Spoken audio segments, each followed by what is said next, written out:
अस्सलाम वालेकुम स्टूडेंट्स, मैं हूं मुस्तजाब हैदर, आपका फ़िज़िक्स टीचर। हम लोग पढ़ रहे हैं चैप्टर नंबर 9 और आज चैप्टर नंबर 9 के थ्योरेटिकल पार्ट का लास्ट आर्टिकल जो है पोलराइजेशन के नाम से है। पोलराइजेशन बहुत ही इंटरेस्टिंग फिनोमिना है स्टूडेंट्स। इसके अंदर हम लोग सीखेंगे कि किस तरह से हमारी जो लाइट है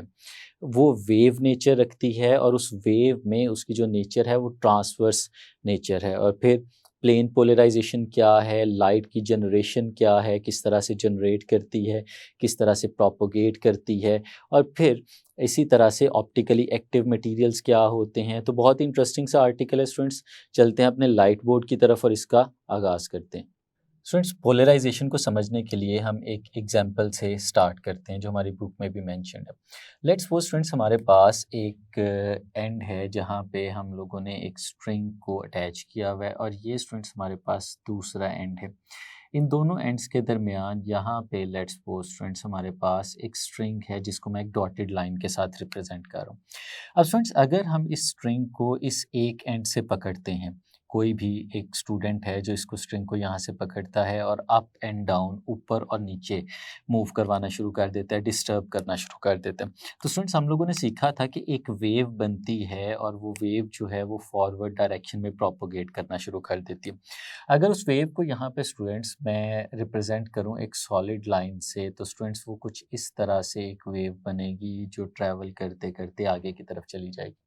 अब स्टूडेंट्स, हम लोग जानते हैं कि इस वेव के किसी भी अगर एक हिस्से को देखें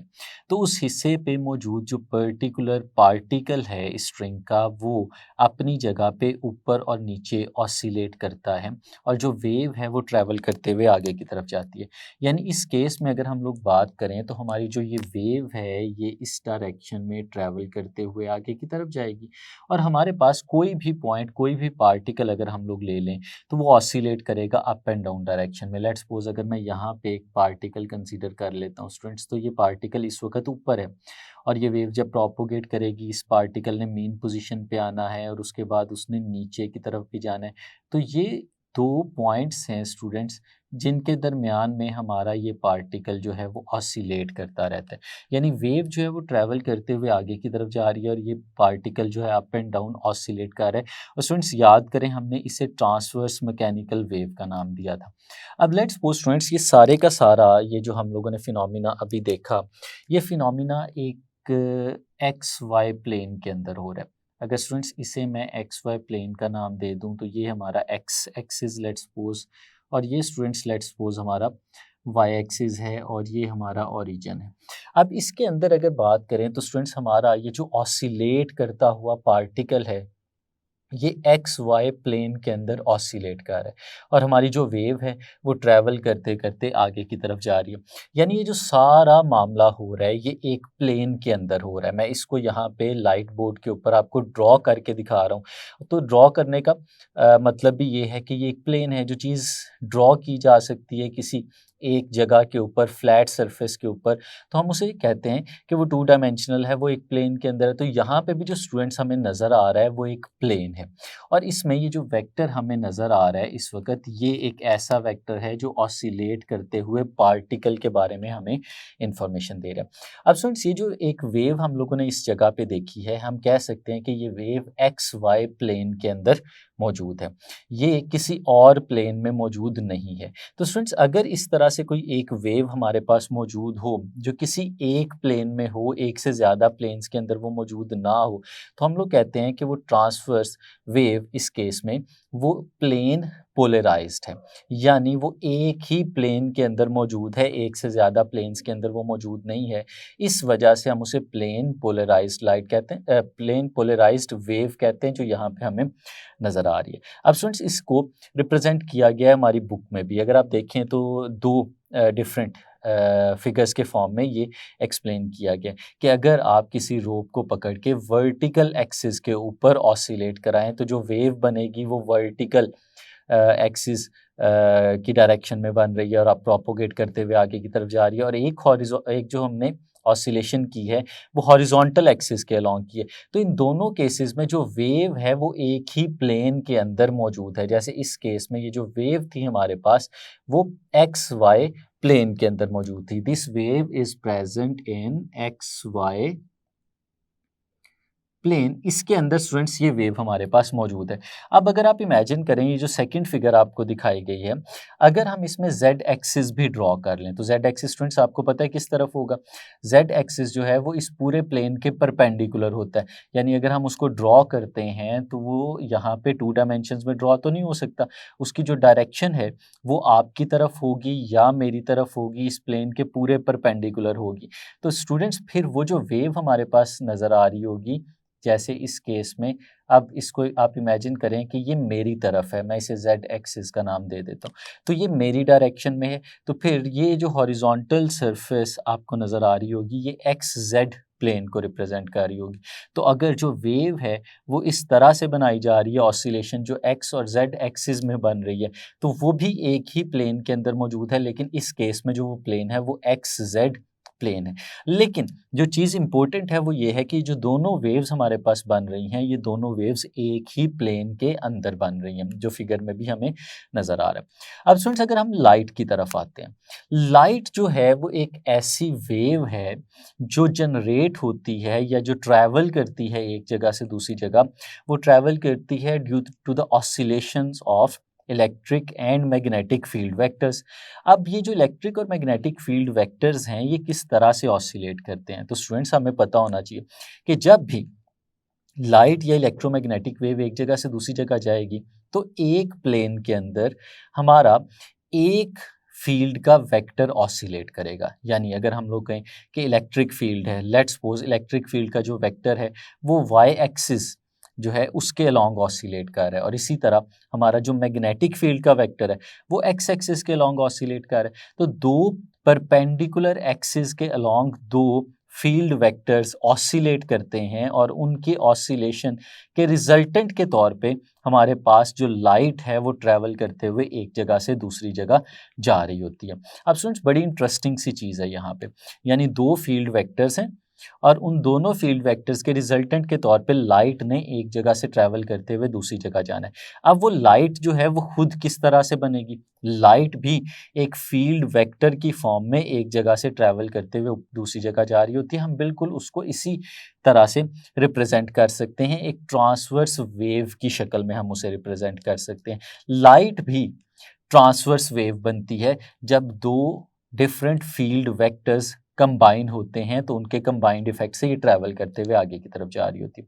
तो स्टूडेंट्स अब वो जो लाइट हमारे पास बन रही है उसको भी हम इसी वेव की शक्ल में रिप्रेजेंट कर सकते हैं। लेकिन अगर स्टूडेंट्स हम लोग अपनी ईज चाहते हैं, हम इसको ज़रा और प्रॉपरली अंडरस्टैंड करना चाहते हैं, तो लेट्स सपोज इस वक्त ये जो वेव आपको नज़र आ रही है इसमें जो वेक्टर नज़र आ रहे हैं, अगर मैं वो आपको ड्रॉ करके दिखाऊं, किसी भी जगह पे अगर आप देखें, जब ये हम इस पॉइंट पे देखते हैं तो हमारा वेक्टर कुछ यहाँ पे बनेगा, इस पॉइंट पे वेक्टर कुछ इस तरह से बनेगा, इस पॉइंट पे वेक्टर, ये स्टूडेंट्स हमें डिफरेंट वेक्टर्स बनते हुए नज़र आ रहे हैं। और इस वक्त इन दोनों वेक्टर्स को स्टूडेंट्स हम लोग किस तरफ से देख रहे हैं, इमेजिन करिएगा ज़रा, इन सारे वेक्टर्स को स्टूडेंट्स इस वक्त हम लोग देख रहे हैं from Z axis. Z axis मेरी तरफ था, तो यहाँ से खड़े होकर हम इन्हें देख रहे हैं, तो ये हमें सारे वेक्टर्स नज़र आ रहे हैं। लेकिन स्टूडेंट्स अगर आप इनको फ्रॉम वाई एक्सिस देखें, इस डायरेक्शन से देखें जो बिल्कुल वाई एक्सिस वाली लाइन पे नज़र आ रही है, यानी पैरेलल टू एक्स एक्सिस अगर आप इन्हें देखें, तो आपको ये पूरी वेव जो इस डायरेक्शन में ट्रैवल करती हुई नज़र आ रही है ये इस डायरेक्शन में नज़र नहीं आएगी, बल्कि आपको सिर्फ उस पर एक वेक्टर नज़र आएगा जो ऊपर और नीचे ट्रैवल कर रहा है। तो स्टूडेंट्स जो लाइट का भी वेक्टर है वो भी हमें इसी फॉर्म में नज़र आता है, यानी आप कह सकते हैं कि अगर लाइट का एक वेक्टर हम लोग देखें तो लाइट का एक वेक्टर अगर हम साइड से उसका व्यू लें तो ये वो एक वेक्टर हमें कुछ इस फॉर्म में बना हुआ नज़र आ रहा होगा, ये लाइट का एक वेक्टर कहलाता है। अब स्टूडेंट्स अगर हम लोग जनरल लाइट की बात करें तो वो लाइट किस तरह से जनरेट होती है और हम उसे पोलराइज्ड या अनपोलराइज्ड कब कह सकते हैं, तो ये बड़ा इंटरेस्टिंग सा एक सब्जेक्ट बन जाता है। लेट्स सपोज स्टूडेंट्स हमारे पास एक क्रिस्टल है जिसमें बहुत सारे एटम्स मौजूद हैं, जैसे कि मैं यहाँ पे आपको वो एटम्स स्फेरिकल बॉल्स की शक्ल में बना के दिखा रहा हूँ। अब हमें पता है कि जब हमने लाइट जनरेट करनी होती है तो हम किसी तरह से इन एटम्स को एक्साइट करते हैं और ये एक्साइट होने के बाद डी एक्साइट होते हैं और डी एक्साइटेशन से ये रेडिएशन एमिट करते हैं जो किसी भी लाइट की शक्ल में हमारे पास मिल सकती है। अब इमेजिन करें स्टूडेंट्स कि ये जो डिफरेंट एटम्स हैं, हमने इनको एनर्जी दी, एनर्जी की वजह से ये एक्साइट हुए और फिर डी एक्साइट हुए, तो हर एक एटम ने लाइट की एक वेव जनरेट की जिसको आगे की तरफ भेजा। अब लेट्स सपोज इमेजिन करें ये जो एटम हमारे पास नज़र आ रहा है इसने इस डायरेक्शन में लाइट का एक वेक्टर बनाया। इसी तरह से इसकी जो ऑसिलेशन थी उसमें जो लाइट जनरेट हुई वो इस डायरेक्शन में जनरेट हो गई, इसने जो लाइट जनरेट की वो इस डायरेक्शन में जनरेट हो गई। तो स्टूडेंट्स अगर हम इसे देखते जाएं तो डिफरेंट एटम्स जो हैं वो डिफरेंट डायरेक्शंस के अंदर लाइट के जो है वेक्टर्स वो जनरेट करते हैं और फिर लाइट जो है वो ट्रैवल करती है और आगे की तरफ जाती है। अब स्टूडेंट्स ये बिल्कुल एक रैंडम सा प्रोसेस है कि हमारे पास अरबों की तादाद में एटम्स मौजूद हैं जिस भी मटेरियल को हम लोग एनर्जी दे के एक्साइट और डी एक्साइट कर रहे हैं, और उन अरबों की तादाद में मौजूद एटम्स ने हर एक ने एक ख़ास डायरेक्शन में एक लाइट का वेक्टर जो है वो जनरेट करना है। अब ये सारे जो लाइट के वेक्टर्स जनरेट होते हैं ये सारे इकट्ठे हम तक पहुंच रहे होते हैं। तो अगर आप एक सादा सिंपल बल्ब की एग्जांपल ले लें या सूरज से आने वाली रोशनी की एग्जांपल ले लें तो वो बिल्कुल इसी तरह से जनरेट हो रही होती है कि इंडिविजुअली एक एटम ने अपना कंट्रीब्यूशन देना है और वो किसी एक डायरेक्शन में ऑसिलेट करती हुई वेव की शक्ल में देना है। लेकिन जब ये हम तक पहुंचती है तो ये सारे जो हैं वो कंबाइन हो गए होते हैं और फिर जो लाइट हमारे पास पहुंच रही है स्टूडेंट्स, अगर मैं उसको रिप्रेजेंट करूं तो उसको फिर कुछ इस तरह से रिप्रेजेंट करेंगे जैसे हमारी बुक में भी दिखाया हुआ है कि एक बल्ब से जो आने वाली लाइट है वो कुछ इस फॉर्म में होती है। यानी वो जो लाइट हमें मिलती है वो लाइट हर एक डायरेक्शन में ऑसिलेट करती हुई हमारे तक आ रही होती है। जैसे मैं यहाँ पे बना के आपको दिखा रहा हूँ कि कोई डायरेक्शन, कोई भी प्लेन खाली नहीं बचता जिस प्लेन में लाइट ना हो, बल्कि लाइट 3 डायमेंशंस में हर एक प्लेन में ऑसिलेट करते हुए हमारे तक पहुँच रही होती है, जैसे कि स्टूडेंट्स हमें यहाँ पे नज़र आ रहा है। तो स्टूडेंट्स यहाँ से हमें पता चला कि ये जो लाइट हम तक पहुंचती है उसके जो वेक्टर्स हैं वो वेक्टर हर एक प्लेन के अंदर मौजूद होते हैं और हर एक प्लेन में, जैसे ये एक प्लेन की हम लोग बात कर रहे थे, अब वो एक प्लेन नहीं रहा बल्कि वो लातादाद प्लेन्स हमारे पास आ गए हैं जिनके अंदर वो लाइट मूव करते हुए हमारे पास आ रही होती है। तो इस तरह से स्टूडेंट्स जो लाइट हमारे पास आती है ये जो कि हर प्लेन में जिसका वेक्टर मौजूद है हम इसे कहते हैं ये अनपोलराइज्ड लाइट, अनपोलराइज्ड लाइट। ये है स्टूडेंट्स जो हमें मिल रही होती है, जो हम वाइट लाइट देख रहे हैं, सूरज से आने वाली रोशनी देख रहे हैं, हमारे बल्ब से जनरेट होने वाली लाइट देख रहे हैं, ये सारी की सारी अनपोलराइज्ड लाइट कहलाती है। अब स्टूडेंट्स अगर इस अनपोलराइज्ड लाइट को हम लोग देखें और फिर देखें कि पोलराइज्ड लाइट में क्या फ़र्क है और इसमें क्या फ़र्क है, जैसे मैंने आपको बताया कि वेव की पोलराइजेशन का क्या मतलब होता है कि अगर सिर्फ एक ही प्लेन में वेव मौजूद हो तो उसका मतलब होता है कि वो वेव जो है वो पोलराइज्ड है और जिस प्लेन में वो मौजूद है उस प्लेन के accordingly with respect to that plane that wave is polarized. अब स्टूडेंट्स अगर इस तरह की हमारे पास एक लाइट हो तो हम इसको भी पोलराइज कर सकते हैं, हम इसे एक प्लेन के अंदर कन्फाइन कर सकते हैं और इसको प्लेन में कन्फाइन करने के बहुत सारे मेथड्स हैं जो शॉर्ट क्वेश्चन के तौर पे पूछे भी जाते हैं। मैं यहाँ पे लिख देता हूँ methods to polarise a light.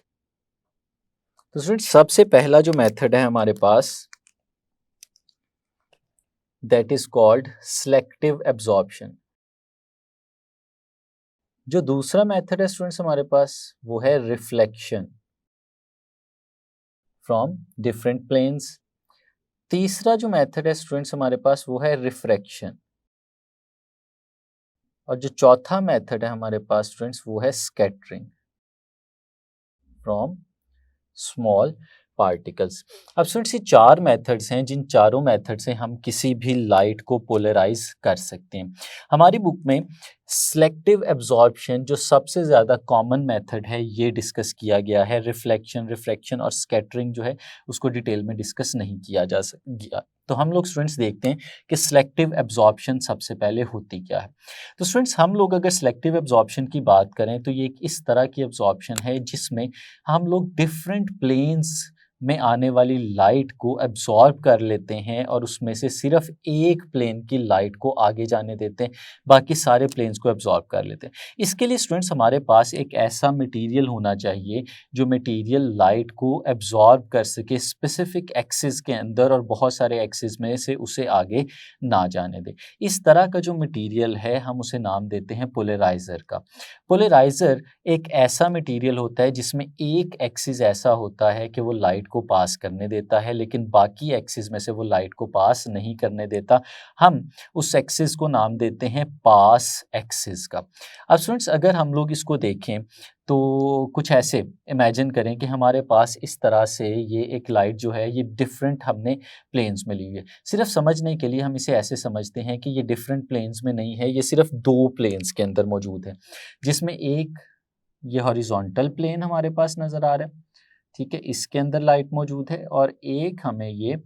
Vertical plane नज़र आ रहा है, इसके अंदर ये लाइट हमारे पास मौजूद है, सिर्फ दो प्लेन्स के अंदर मौजूद है। अब इसको समझने के लिए स्टूडेंट्स हम एक एनिमेशन जो है उसे देखते हैं। इमेजिन करें कि ये जो लाइट है किसी सोर्स में से जनरेट हो के आगे की तरफ जा रही है, जो टॉर्च, बल्ब कुछ भी हो सकता है,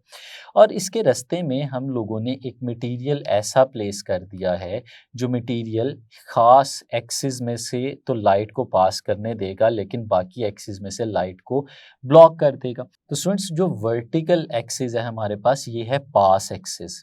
अब ये जो पास एक्सिस है ये लाइट को आगे जाने देगा, लेकिन हॉरिजॉन्टल एक्सिस जो है उसने लाइट को एब्जॉर्ब कर लिया हुआ है। तो इसका मतलब है आधी लाइट जो हॉरिजॉन्टल एक्सिस के लॉन्ग जा रही थी उसको तो इसने ब्लॉक कर दिया, सिर्फ वर्टिकल एक्सिस वाली लाइट आगे गई तो 50% इंटेंसिटी इसकी रह गई और बाकी जो लाइट की इंटेंसिटी थी वो ख़त्म हो गई। इसका मतलब हुआ कि पोलराइज़र से पास करने के बाद इस केस में आधी लाइट जो है वो बाकी बची इंटेंसिटी के केस में, लेकिन वो जो आधी लाइट है अगर आप इमेजिन करें और देखें उसे तो हमें नज़र आ रहा है वो तो सिर्फ एक ही एक्सिस के ऊपर मौजूद है। तो अगर वो लाइट एक ही एक्सिस के ऊपर मौजूद है तो हम लोग इसे क्या कह सकते हैं? हम इसे कह सकते हैं कि ये एक प्लेन पोलराइज्ड लाइट है, क्योंकि अब ये दो एक्सिस में नहीं है बल्कि ये सिर्फ एक ही एक्सिस में मौजूद है। तो जो एक एक्सिस में मौजूद होगी तो हम तो उसे यही कहेंगे कि वो प्लेन पोलराइज्ड है। तो इसी तरह से ये लाइट भी हमारे पास प्लेन पोलराइज्ड लाइट कहलाएगी। अब स्टूडेंट्स इमेजिन करें कि हमारे पास एक और इसी तरह का पोलराइज़र मौजूद है और उसका पास एक्सिस भी वर्टिकल है, तो हम उसे भी अगर इसके सामने प्लेस कर दें तो हम देखेंगे जो लाइट है जब उसमें से पास करेगी तो पास करने के बाद उस पर कोई फ़र्क नहीं पड़ेगा, जिस तरह से वो यहाँ से गुजरी थी पहले पोलराइज़र में से अगले में से भी बिल्कुल उसी तरह से गुजर जाएगी। तो स्टूडेंट्स हमें पता यही चला कि अगर एक्सिस पास एक्सिस सेम रख के पैरेलल रख के हम लोग दो पोलराइज़र रखते हैं तो लाइट जो है उसमें से बिल्कुल वैसे ही पास कर जाएगी, उसकी इंटेंसिटी पे कोई भी फ़र्क नहीं आएगा। लेकिन इमेजिन करें कि जो सेकंड हमारे पास पोलराइज़र था अगर हम इसको परपेंडिकुलर डायरेक्शन में प्लेस कर देते हैं तो परपेंडिकुलर अगर हम उसे रखेंगे तो ये जो दूसरा एक्सिस था हमारे पास लाइट का ये उसे भी ब्लॉक कर देगा और हमारे पास जो फाइनल में पहुंचेगी इसमें से पास करने के बाद वो लाइट बिल्कुल मौजूद नहीं होगी, उसकी इंटेंसिटी जो है वो बिल्कुल ख़त्म हो गई होगी। तो स्टूडेंट्स ये बड़ी एक इंटरेस्टिंग सी चीज़ आ गई कि अगर हम लोग जानना चाहें कि कोई लाइट जो है वो प्लेन पोलराइज्ड है या नहीं है तो हम इस तरह से उसको जान सकते हैं कि अगर हमारे पास कोई प्लेन पोलराइज्ड लाइट आती है, यानी कोई लाइट पहले से दावा किया जा रहा है कि वो पोलराइज्ड है, तो उसके रास्ते में एक पोलराइज़र रखें और उस पोलराइज़र की डायरेक्शन को चेंज करना शुरू कर दें और डायरेक्शन के चेंज करने से अगर जो लाइट आगे पास करके जा रही है उसकी इंटेंसिटी में कमी आ जाती है तो इसका मतलब है वो लाइट पहले से पोलराइज्ड थी, और अगर कमी नहीं आती तो इसका मतलब है वो लाइट पोलराइज्ड नहीं थी। अगर अनपोलराइज्ड लाइट है हम लोग और उसको उसके सामने एक पोलराइज़र रखें और उसमें से पास होने के बाद लाइट को देखें तो वो क्या करेगा कि एक प्लेन की लाइट को तो आगे जाने देगा लेकिन बाकी सारे प्लेन्स को ब्लॉक कर देगा। अगर हम उसे रोटेट करते जाते हैं और लाइट हमारे पास इस तरह से मौजूद है, जैसे हम लोगों ने बिल्कुल स्टार्टिंग पे ली थी। तो इस केस में हमारे पास तो हर प्लेन के अंदर लाइट मौजूद है, तो पोलराइज़र ने लाइट को ब्लॉक तो कर देना है, उसकी इंटेंसिटी को कम तो कर देना है, लेकिन वो इंटेंसिटी हर प्लेन के लिए इसी तरह से कम ही रहेगी। हम उसे रोटेट कराते चले जाएंगे, तो हमारे पास जिस प्लेन से लाइट आ रही है वो प्लेन बदलता जाएगा, लेकिन जो ओवरऑल इंटेंसिटी है उसमें कोई चेंज नहीं आएगा। तो स्टूडेंट्स, अगर एक अनपोलराइज्ड और पोलराइज्ड लाइट में फ़र्क करना हो तो वो इस तरह से किया जा सकता है कि एक पोलराइज़र प्लेस करें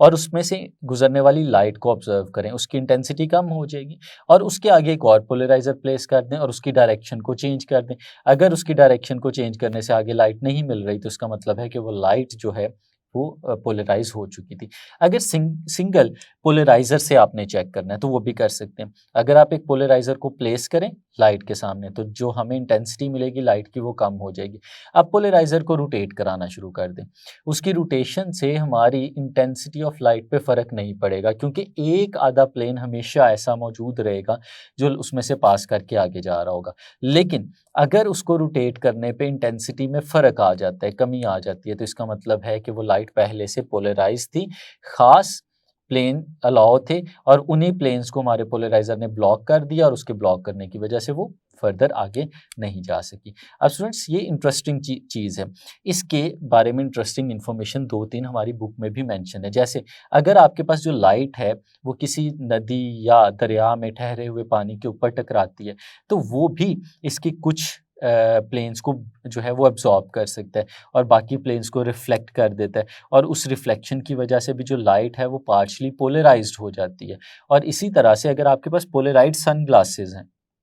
आपको पता है कि उनको अगर हम प्लेस करेंगे अपनी आँखों के ऊपर तो जो इंटेंसिटी हमारे पास पहुँच रही है लाइट की वो काफ़ी कम हो जाएगी। लेकिन अगर आप 2 पोलराइड ग्लासेस लेते हैं और उनको प्लेस करते हैं परपेंडिकुलर करके, जैसे कि हमारी बुक की फिगर में लिखा हुआ है, दिखाया गया है, तो फिर स्टूडेंट्स हमारे पास जो लाइट है वो बहुत थोड़ी पहुँचेगी और हम प्रैक्टिकली बहुत कम जो है वो देख सकेंगे। अब इसी से एसोसिएटेड एक और शॉर्ट क्वेश्चन भी है स्टूडेंट्स, जो हमारे इस आर्टिकल के बिल्कुल आखिर में लिखा हुआ है, जिसमें हमें ये बताया हुआ है कि ऑप्टिकल रोटेशन क्या होती है। स्टूडेंट्स, 2 तरह के मटेरियल हैं। कुछ मटेरियल तो ऐसे हैं जिनको हम लोगों ने यहाँ पे डिस्कस किया कि जब उन पे लाइट फॉल करती है तो बहुत सारे प्लेन्स ब्लॉक हो जाते हैं, सिर्फ एक आधा प्लेन आगे की तरफ चला जाता है। लेकिन उसके साथ-साथ कुछ ऐसे मटेरियल भी हैं कि जब उन पे लाइट पड़ती है और वो पहले से पोलराइज्ड होती है, तो वो उसको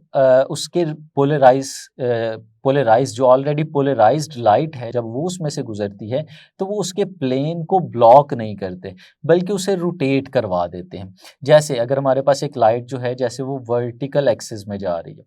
और जब वो उस मटेरियल में से पास करती है जो कि इस तरह से मौजूद है, तो लाइट जब इसमें से गुज़रेगी, तो गुज़रने के बाद उसका प्लेन ऑफ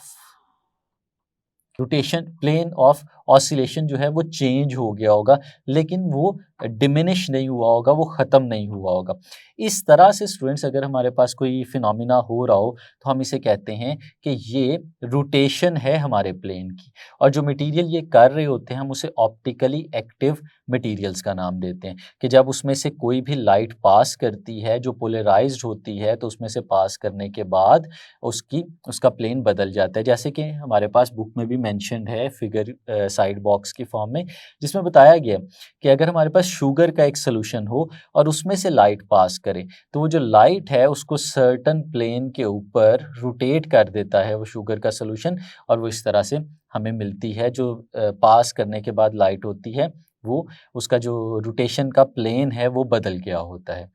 तो इस तरह के मटेरियल्स को हम लोग कहते हैं ऑप्टिकली एक्टिव मटेरियल, और इस प्रोसेस को हम लोग नाम देते हैं ऑप्टिकल रोटेशन का, जिसमें हमारा प्लेन रोटेट कर जाता है। तो ये था स्टूडेंट्स हमारे पास पोलराइजेशन और पोलराइजेशन ऑफ लाइट, किस तरह से लाइट जो है वो अनपोलराइज्ड या पोलराइज्ड हो तो उसे डिटेक्ट कर सकते हैं, फ़र्क क्या होता है। उम्मीद है आपने अच्छे से समझा होगा, अंडरस्टैंड किया होगा। नेक्स्ट लेक्चर तक के लिए इजाज़त दीजिए। अल्लाह हाफ़िज़।